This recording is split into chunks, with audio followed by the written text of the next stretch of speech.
3 days from now, it is 2019. You're watching Paint by Monster. Keep watching. All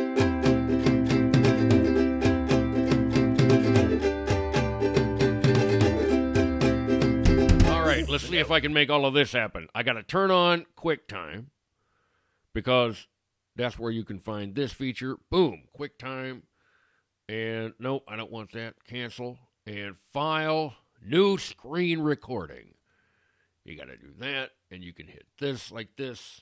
Click to record the full screen. Drag to record part of the screen. End recording by clicking the stop button in the menu bar. So if you click this, the screen starts recording, just like that. At the 1 minute mark, as I've been recording the audio, you're now watching the full screen. I'm in Audacity. That's not what I want. I want to go back over here to YouTube. So, curating content as an art form. I think I'm going to make a New Year's resolution, which is this. Every YouTube video I watch, I have to comment. You have to say something. Ugh, all right.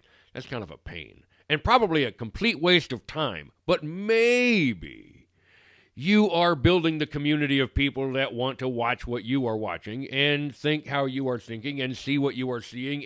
And you want to be part of the aggregate of what the robot is looking at to make associations. So, maybe it's smart to comment on videos that I'm watching.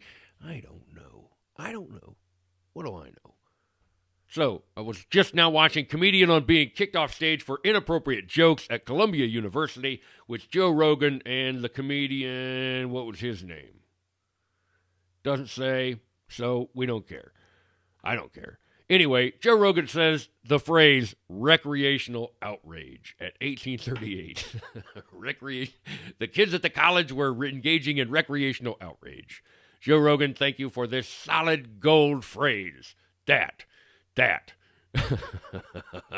is important and should be remembered and used as often as necessary. Whenever you see it, that's just labeled recreational outrage. Thank you, Joe Rogan. All right.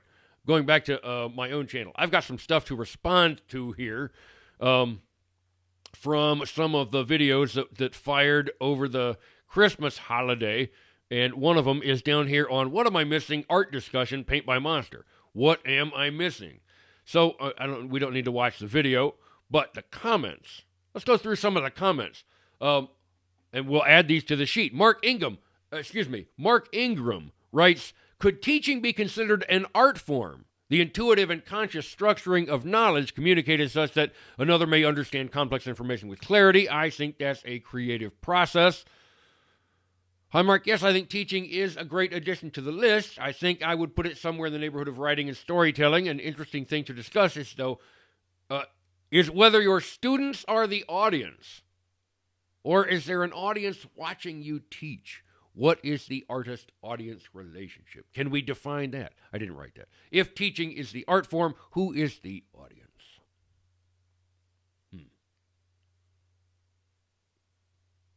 Oh, and he actually responded. Yeah, well, I'm not...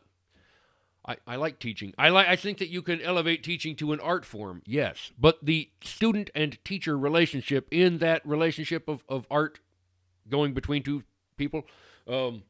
it's something to think about. Anyway. My dear friend Paul Guestwicki writes, an area to consider adding is system design. I'm not sure that's entirely the right word for it, and I had to think about it for a bit to see if it's not already listed there as an outcome of combining parts of your taxonomy. An alternative term might be interaction design.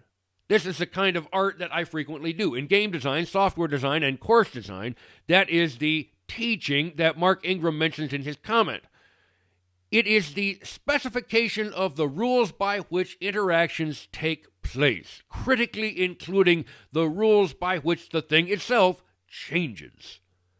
That is what makes it distinct from engineering, whose output is the processes of manufacturing things. The output of system design is process, whether implemented by, read more, humans or computing devices, as evident by the verbosity of my response here. I'm still not sure if it neatly fits into your space, but I hope it gives you something to consider as nothing else, if nothing else.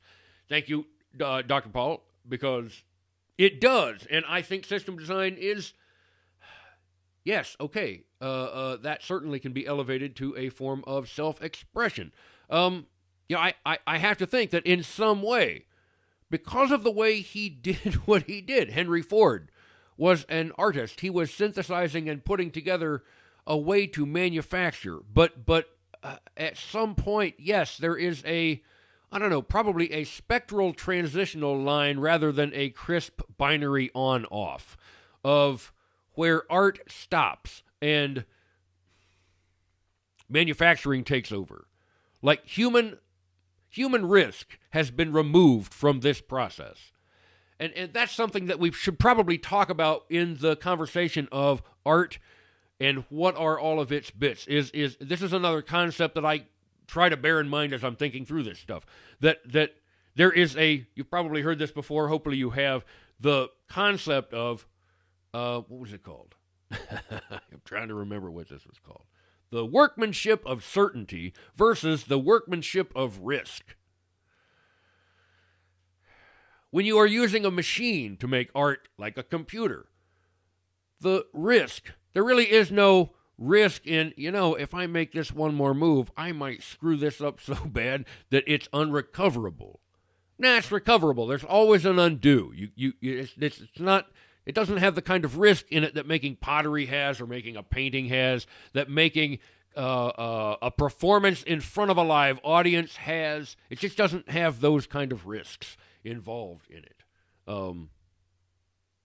What does that have to do with Paul Gaswicki's point? No, I'm just talking. Nothing. My friend Seth Johnson writes, I have a couple of thoughts. First, it feels like there should be a section over by the culinary section for arts related to flowers.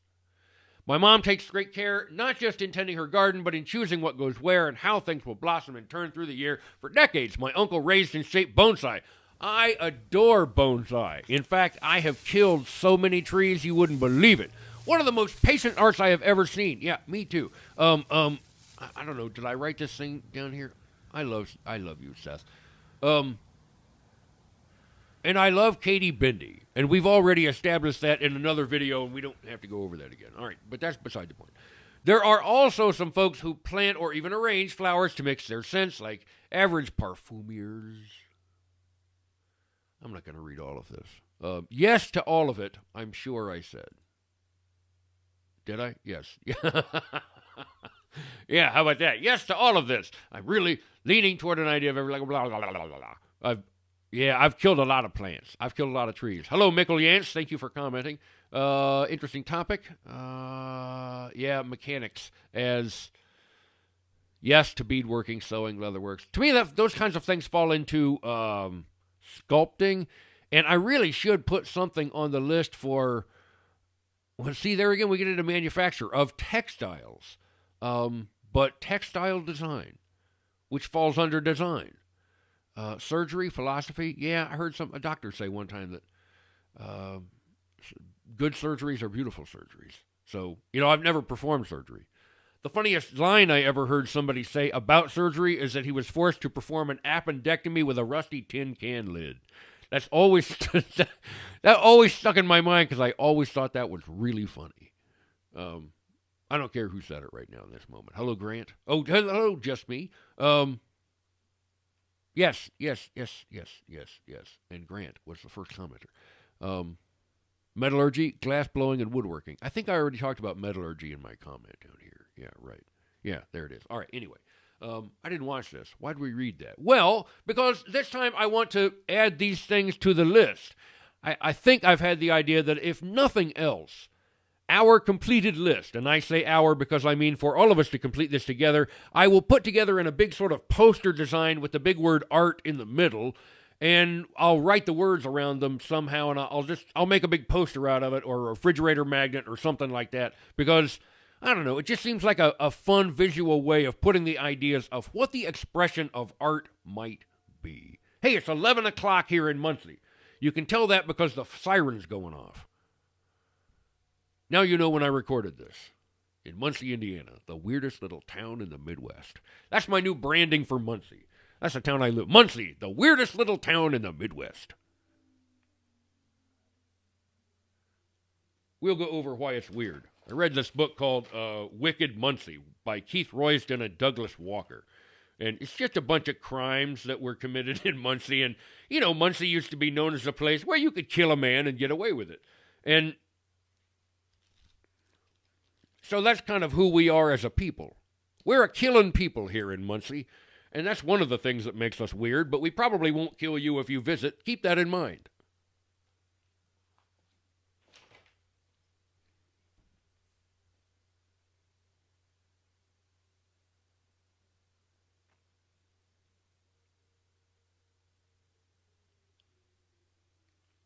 What's the next video? Are we watching another video? Is there any other comments we have to say? Hey, thanks for all the watches, all the views for the videos that I posted over the Christmas holiday. Here comes 2019 next. And, oh, my goodness. Well, we'll finish the Marshall Farkin Fire Truck Ducks book here in 2019. Also, I have a project I have talked about before about prison. And I have a prison coloring book that we're going to do on the show here in 2019, and that's going to be fun and really interesting and educational, I'm sure. Hey, I have some photographs to show you also. Recently, I was on vacation, as you know, on the Atlantic Ocean, and I took some photographs at the Museum of Modern Art in New York. On the way home, I got to hang out in New York for a few hours with some new dear friends. Hi, Mike and Jill, if you are watching this video. I hope you ought to like and subscribe. Besides from that, here are some photographs of an artist's work that I saw who is an African architect and sculptor. Take a look at these little buildings. This artist... Yeah, at this point, I really ought to say his name. I have to go find his name. I don't have his name at the ready of my mind yet. I'm still overwhelmed and impressed with his beautiful work, with these little buildings that are just cut out of cardboard and found junk. And in fact, I took a picture of the list that was on the museum wall of all of the materials that this guy uses in order to make his art. And, man, if reading this list just begins to fill me with joy. Amazingly. This guy built all of these things out of paper, including colored paper, printed paper, wrapping paper, and tissue paper, corrugated cardboard, paperboard, and printed commercial packaging, wood, acrylic and plastic, aluminum and metal foil and cardboard, rubber foam, styrofoam and foam core, ink, pencil, colored pencil, crayon, marker, and paint, paint pen, gouache, and poster paint, adhesive, tape, colored tape and metal and metallic tape, and stickers, fabric, yarn, string, thread, and twine, beads, paper, wood, and plastic, balls, plastic foam and thread wrapped, paper and plastic straws, copper wire, coated wire, and metal grommets, toothpicks, pins, including maps, pins, push pins, and thumbtacks, and nails, aluminum cans, plastic bottles and bottle caps and mirrors, 35mm plastic slide mounts, ballpoint pen shafts, circuit board diodes, and electrical lights. All of that stuff he used right there to make all of these beautiful... Oh, his name was Kingelez. Kingelez. Ugh. Brought me to tears, standing right there in MoMA. Standing there looking at little buildings, getting welling up inside, going, oh, look at how beautiful that thing is. It hurts. It's so amazing. That is what art can do. That is what art can do. I think maybe if you are not the sort of person who can cry at beauty, we have some work to do before you and I can be really deep friends. Okay? So, anyway, I think we could probably turn off the screen recording now. So it's 11:07 something. I don't know what it is at all. My clock says it's 8 minutes after 11 in Muncie, Indiana. This is Friday, the 28th of December,